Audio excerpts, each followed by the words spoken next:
Hello everyone, this is Ms. Hall and I'll be doing what I want to call a wrap-up lesson for our data measurement unit. So this is where we are going to take everything that we've been learning and we're going to kind of bring it all together. So we call it selecting it and describing our data displays. So a little bit of recall from what we've learned the past few weeks. So statistical questions are answered by collecting and analyzing data. Using your knowledge of center and spread will aid you in describing the data. You describe the data by writing about the center, the spread, and the shape.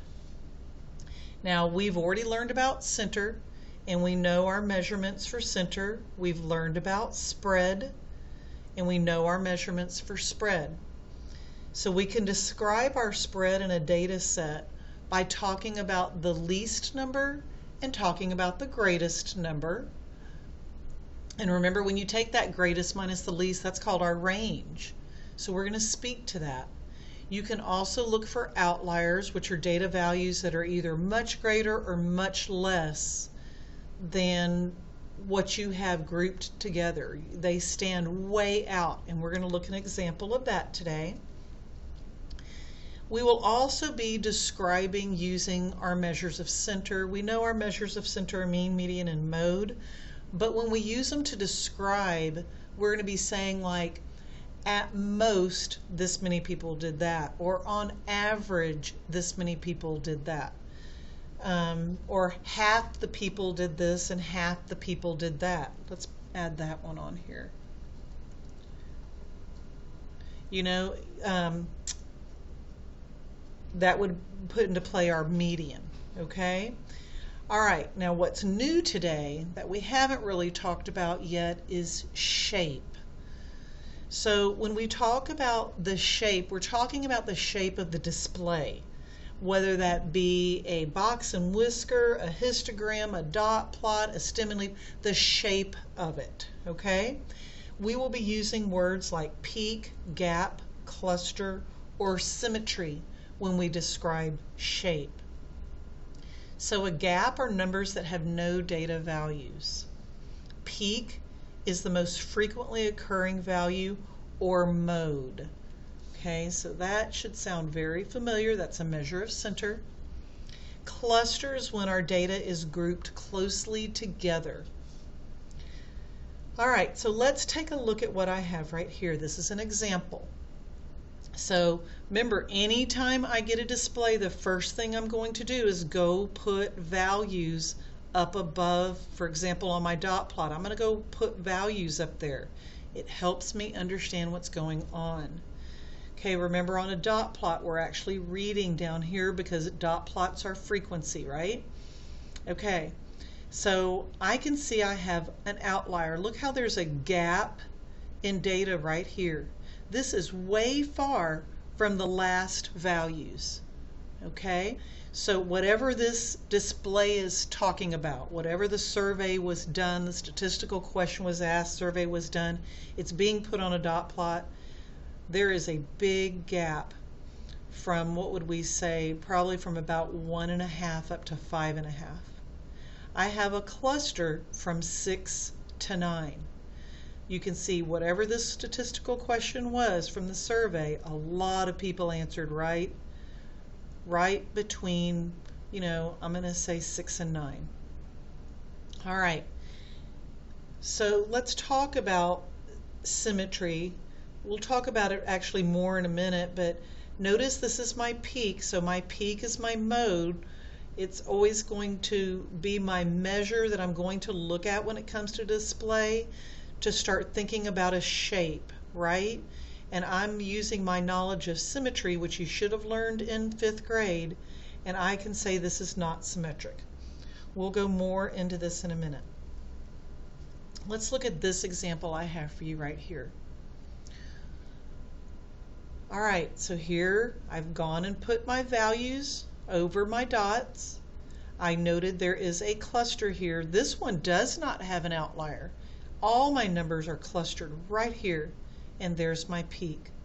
I'm going to look at my peak and look on either side, and this is symmetric. From my center, if I look on either side of center, I'm looking very symmetric there. Remember, let's talk a little bit about symmetric. This is something you learned back in 5th grade, so let's go a little bit deeper into it. So a symmetric distribution is something we're going to call, it should look bell-shaped or U-shaped, okay? It has approximately, but not exactly, the same number of data values on either side of center or peak, okay? So here would be my peak here, and on this particular one, it's very symmetric on either side of peak, okay? But here would be my center on this one, and it's a U-shaped. This is something next year you will go more into. I'm just showing it to you this year, okay? All right, so your display can be symmetrical or asymmetrical, meaning not symmetric, okay?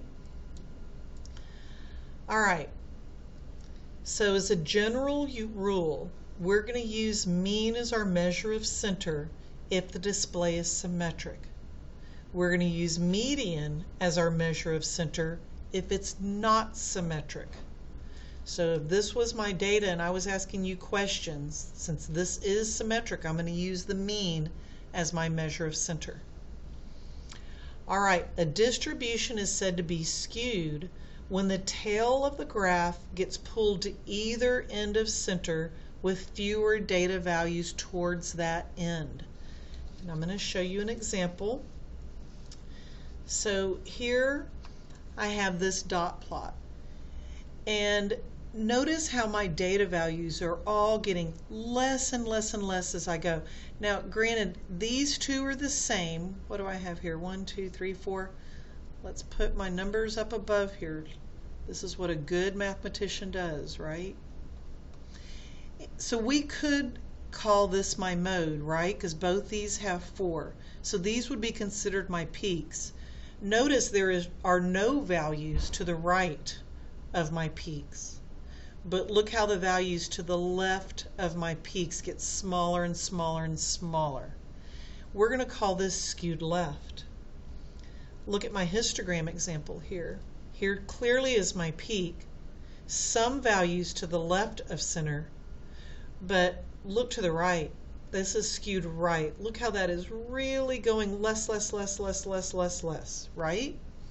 That's considered skewed right. All right, a distribution that is not symmetric or asymmetrical is going to be called skewed. If a set of data has an outlier, it is not considered symmetric. So that outlier is going to make it be not symmetric or asymmetric. So let's look at my examples here. All right, I've got a box plot. Now find your center. Notice how spread out, remember on a box plot your median is your center, right? Look how spread out to the left of median this box plot is.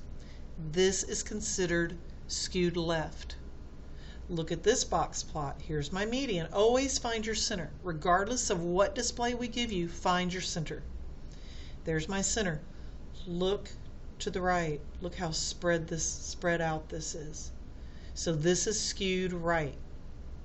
Okay, so I've given you lots of examples of skewing. All right, the next question we need to think about is how do we know when to use what display? So you do a statistical question, you get your survey, you gather your data. What display am I going to put it on? This is something we need to know for the test. All right, so we're going to use a histogram to organize large sets of data. Remember a histogram, the bars all touch each other, unlike a bar graph from 5th grade. A dot plot is used for small sets of data. We will use a box plot for very large sets of data because it gives a general idea of how the data is clustered together and it's easy to compare sets of data. So we're going to look at some examples of this in a minute and you'll understand better. A stem and leaf, that's good for sets of data that are just really close in value. Okay? So these are just good rules of thumb of when to use these different displays. All right, so let's dig a little bit deeper now that we have some base here. Let's dig a little deeper. All right, so let's recall our stem and leaf. That's for large sets of data. We'll use that. It makes it easier to interpret it. The data is ordered from least to greatest and organized by place value. Okay? Each data consists of a stem and a leaf. And remember how important that key is on a stem and leaf. Okay? So the first thing we need to do is go to our key. I notice I have Val's quiz scores. It says 3 with the /2. Okay? 3/2 will be read as 32. Now I can clearly sit here on my stem and leaf and see that I have got a gap in test scores right here. This is an outlier. He must have been sick, something happened, or he didn't study. Because most of his scores are all clustered right here, from 70 to 99. So I could say he ranges from 70 to 99. All right, so I found my median of 87, my mode of 87. I have an outlier of 32. Now what I've done on this one, just so y'all could have a real world example, is I went ahead and I figured out the mean for Val with the outlier, and I figured out the mean without the outlier. So his average, remember that mean is average, his average with that outlier of all of his test scores is an 82. If I take that outlier out, then his average is 88.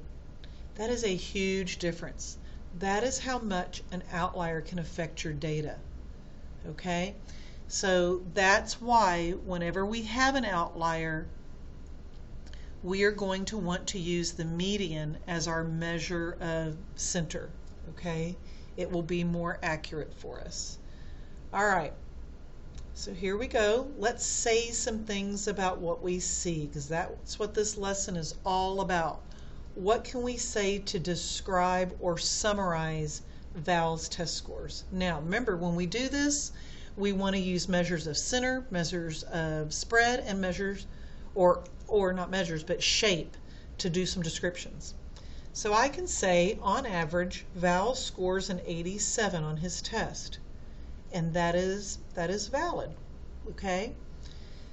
His scores range from 99 to 70. Now remember, because of that outlier, I used my median to say, on average, he scored this 87, okay? All right, he usually scores an 87%. I can say that because that's his mode, okay? And I just wanted y'all to put a note here about using the median when you have an outlier, okay? That's very important to remember to do that. So I have summarized Val's test scores. Okay, let's try another one. Let's look at a dot plot and let's do the same thing from a dot plot. And remember that a dot plot's a visual display of distribution in which each piece of data is represented with a dot or an X. The dot shows the frequency. A dot plot's also known as a line plot. So here is Jasmine. I took a survey of the kids, how many kids in her class had pets. Here's my survey. I went and I put it onto a dot plot. I went and I put my values over each of my numbers. So this is 4 kids had 0 pets, 6 kids had 1 pet, 8 kids had 2, 4 kids had 3 pets, and 2 pets had 4. What all can I say? How can I summarize or describe my survey that I did? Well, sorry, I'm having to come to the top of the next page because Miss Hall couldn't fit it all. But I could say this. 24 students responded to the survey. At least 4 people have no pets. I could say 2 people have 4 pets.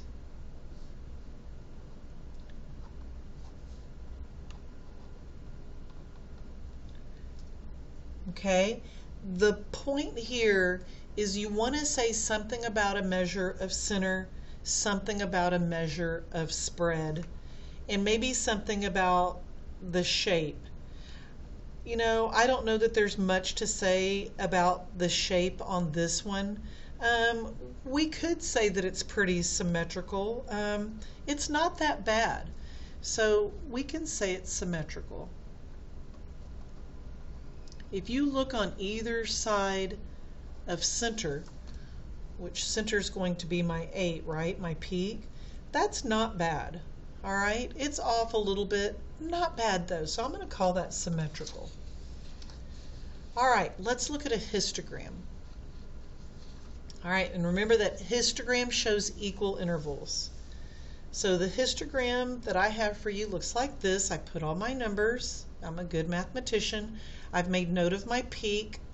I'm looking on either side of peak. That looks very symmetrical, doesn't it? Okay. I am analyzing this to make note I understand what it says. So basketball points, frequency. So this must be my games. Okay. One game we scored between 40 and 44 points, 4 games between 45 and 49, so on and so forth. So how can I summarize? The data is symmetrical. Data is gathered from 17 games. Most games score between 50 and 54 points. One game scored less than 45 points. I am summarizing what I'm seeing from my display. All right, let's talk box and whisker now. Remember, a box and whisker is used to show distribution, central values, and spread. Love box and whiskers. So here's what I have for a box and whisker for you. Let's remember that each one of these quartiles is worth 25%. That is valuable information. You can say a lot about that. So I also noted my median, okay, and my Q3 and my Q1. These are just things I want to note. This is 9th grade, this is 1st grade. I noticed my first quartile, okay. Remember, since that's 25 and that's 25, I can say the lower half is 50, the upper half is 50. So here's what all I came up with. The average number of lunches for 1st grade is 2 per week. Well, if I look at 1st grade, my median is on 2. And 3 per week. 3 per week for 9th graders. This is the beauty of box and whiskers. They do allow us to really compare data. Look how we can put them on top of each other with a single number line. Half of the 9th graders purchase 3 or more. Here's my percentages coming into play. 25% of 9th graders take their lunch 2.5 times a week, so I address that quartile 1, 2.5 times or less per week. Okay, I can come up with lots more on all of these displays I've talked about today. Maybe you can come up with more, but you're about to get your opportunity on homework. So the last thing I want to say that I want you to write down is a note that I had to sprawl across the whole bottom, and it says, let me see if I can make this a little smaller to help you out. How to summarize data display. Say something about a measure of center and something,